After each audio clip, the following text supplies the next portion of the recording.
igihugu c'u Burundi gisanzwe kiramutswe uburongozi bw'umuryango umwe bwa Afrika cari catanze Macky Sall wahoze ari president w'igihugu ca Senegal ko yoba umukandida mu matora y'umunyamabanga mukuru wa ONU uzosubirira Antonio Guterres kuri manda ye wizohera kwigenekerezo rya 31 Kigarama uyu mwaka w'ibihumbi 2026.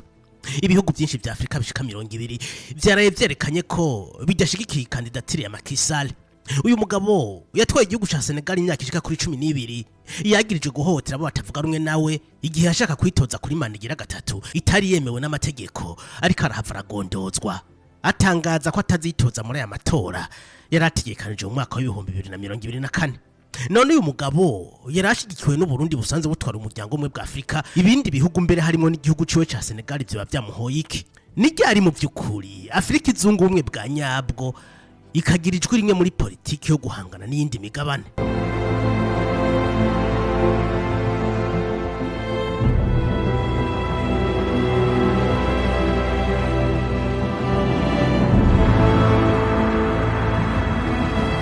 Imbere yuko tugera muri Senegal kwa Macky Sall, reka duce muri Ghana mu myaka y'igihumbi kimwe n'amajana 1960. Iki gihe turasanga Kwame Nkrumah, umugabo yahimiriza ibihugu byose bya Afrika kunga ubumwe bikaba igihugu kimwe. Kwame Nkrumah yavuga ati we must unite or perish, dutegerezwa kunga ubumwe canke tukazimangana. Kwame Nkrumah yarababwira ati atabumwe buhari Afrika ntizigera igiraho yigejeje, izokomeza kugira intege nke maze dukomeze kuganzwa no gutegekwa n'ibindi bihugu by'amahanga. Kwigenekerezo rya 2023 Rusama umwaka w'igihumbi kimwe n'amajana 1963 ibihugu bya Afrika byumvise kano kamo ka Kwame Nkrumah maze bahuriye Addis Abeba muri Ethiopia bashinga OUA, Organisation de l'Unité Africaine, rikaba ryarishira hamwe ry'umwe bwa Afrika. Ariko ico twokwibaza, ubu bumwe bwa Afrika bwari buhejeje kuvuka bwo bwari ubumwe mu by'ukuri canke byari mu mpapuro gusa?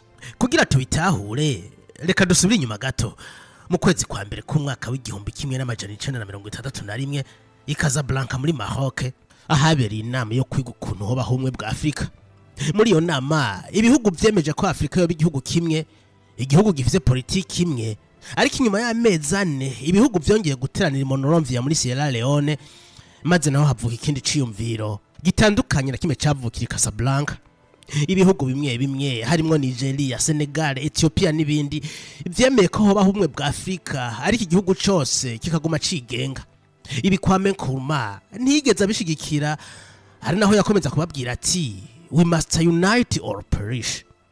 Rero umwaka w'igihumbi kimwe n'amajana 1963 wageze hakiriza impande zibiri, uruhande rwa Casablanca n'uruhande rwa Monrovia.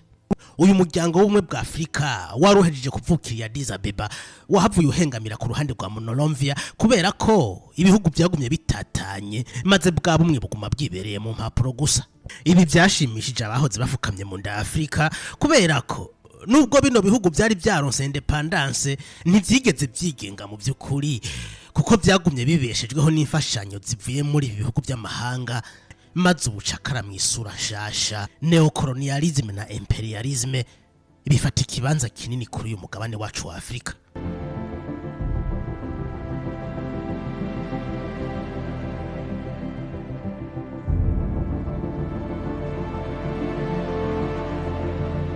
Indoto za Kwame Nkrumah n'abandi bari bashikiye kwa ruhande rwa Casablanca zasa naho zari zazimye burundu kubera ko na Thomas Isidore Sankara yaraje kugwanya ubu bukoroni bushasha, akipfuza kandi ko Afrika yiyunga ikikura ku uyu mukoroni mushasha yarahejeje kwicwa mu mwaka w'igihumbi kimwe n'amajana 1987.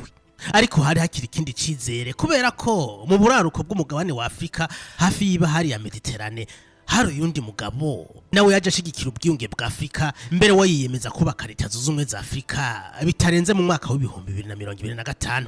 Uyu yari Muammar Gaddafi yatwara igihugu ca Libya.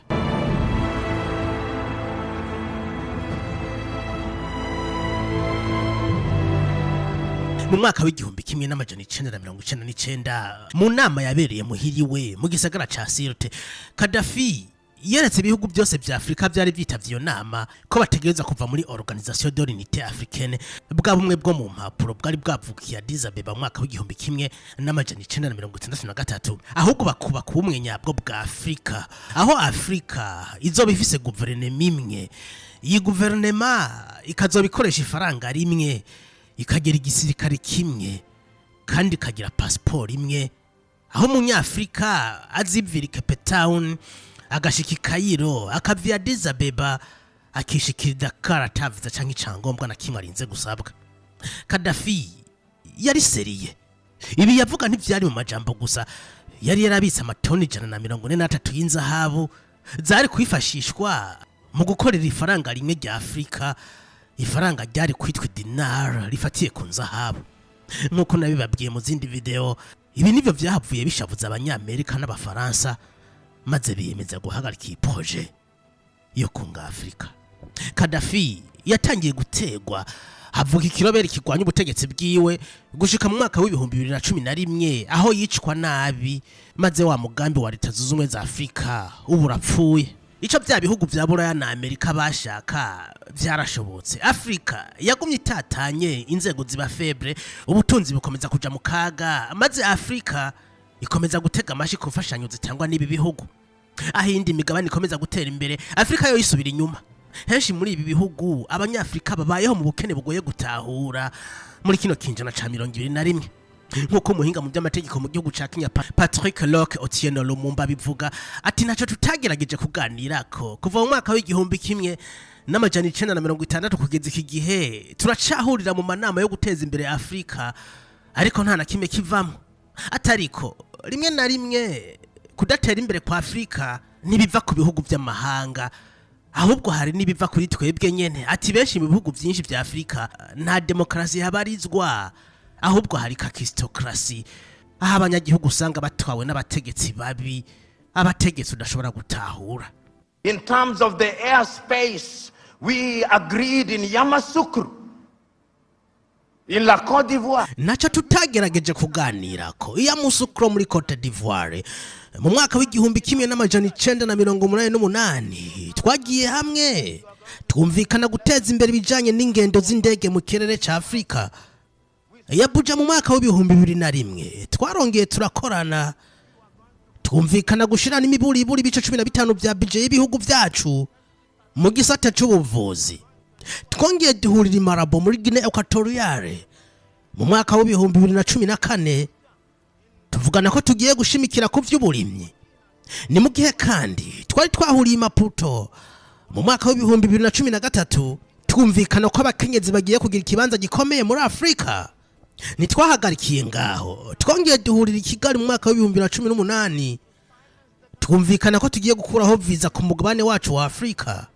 Twongeye duhurira Abuja kandi mu mwaka w'ibihumbi 2013 twumvikana ko tugiye gucecekesha ibigwanisho bicira umuriro muri Afrika.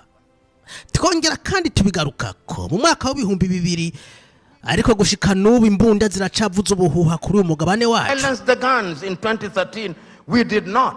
And we sat down in 2020 and said we were going to silence them. And now the guns are alive and well. Imyaka irenga 60 iraheze Afrika yiyemeje kuja hamwe. Ariko ivyabaye kuri Macky Sall yari yatanzwe n'u Burundi mu kibanza cyo kwitoza mu kuba umunyamabanga mukuru wa ONU. Nikindi kimenyetso sindamusiga cerekana ko ubumwe bwa Afrika muri kure nk'ukwezi. Ibihugu bimwe harimo Nigeria na Senegal byasohoye itangazo bivuga ko kandidatire ya Macky Sall yaje nka surprise kuri bo. Ariko gayemwe ni ryari mu vy'ukuri Afrika izoja hamwe ikagira ijwi rimwe riserukiriye umugabane ku rwego mpuzamakungu. We must unite or perish. Nta ntambwe nimwe ije imbere Afrika izigera itera mu gihe ibihugu bigize uyu mugabane bigitatanye ku buryo binanirwa no kumvikana ngo bahurize ku mukandida ashobora guserukira uyu mugabane ku rwego mpuzamakungu. Wakoze kubana nanje muri iyi video. Ntiwibagire gufyonda like na subscribe. You know, Africa has many things. We have talked about our mineral resources. We've talked about our arable land. Murabizi Afrika ifise ubutunzi bwinshi. twahoze tuvuga ku bijanye n'ubutare, ibijanye n'isi ndimwa muri Afrika, twavuze ibintu byinshi, ariko ubutunzi buhambaye muri Afrika n'abanyafrika nyene. Murabizi Afrika yarahohotewe kenshi gashoboka. Ni twebwe twagize uruhara rukomeye mw'iterambere rya mbere ry'amahinguriro bise première révolution industrielle, igihe basokuru batwagwa gukora ibikorwa by'agahato mu bihugu vya Buraya na Amerika, nibo bubatse iryo terambere. Ariko ikibabaje nuko nuno munsi ari twe turiko turubaka iterambere ry'abandi, ibi bise 4e na 5e révolution industrielle. Bari kudutwara ubutunzi bukomeye Afrika yari ifise. Niba batadutwaye abaganga, badutwara abahinga mu bijanye na informatique. Niba batadutwaye aba informaticien, badutwara aba engineer twari dufise nk'itunga rikomeye. Ariko turabareka bakigira. Nama mbona abategetsi b'ibihugu vyacu batubwira ngo twasinya amasezerano aho tuzorungika abakozi bacu muri Saudiya, no kuvuga ubucakara bugezweho. My wife sent me a proverb from Turkey that when you elect, uno munsi mu gitondo umutambukanyi wanje yandungikiye umugani w'abatsiri kugaruka ku kuntu aho hari abanyagihugu bahitamwe abatwara taco bashoboye bibwira ko bazobubakira ubwami, ariko mu nyuma bano batwari batowe bagahindukira bakanunuza na tumwe duke babakene bari basanganye. Iyi niyo ngorane umugabane wacu ufise. Afrika iri mu ngorane kubera ko ntidufise demokrasi, dufise ico no kwita kakistokrasi. Kakistokrasi nayo ni guverinoma bitwawe n'abantu babi, abantu ntobona uko nosigura. Ibi nivyo dutegereza guhagurukira tukibaza tuti ninde tugiye gutora mu vy'ukuri, ninde tugiye gushinga amabanga yo kuturongora, kubera ko nkuko nkunda kubivuga iyo ufashe imfisi ukayicungisha impene zawe ni gute wotangara no gusanga za mpene zawe zariwe zose. this is what we must deal with, and this is what we must say. Who do we elect into our public offices? Because, as I've said before, when you allow hyenas to take care of goats, why should you be surprised when the goats are eaten?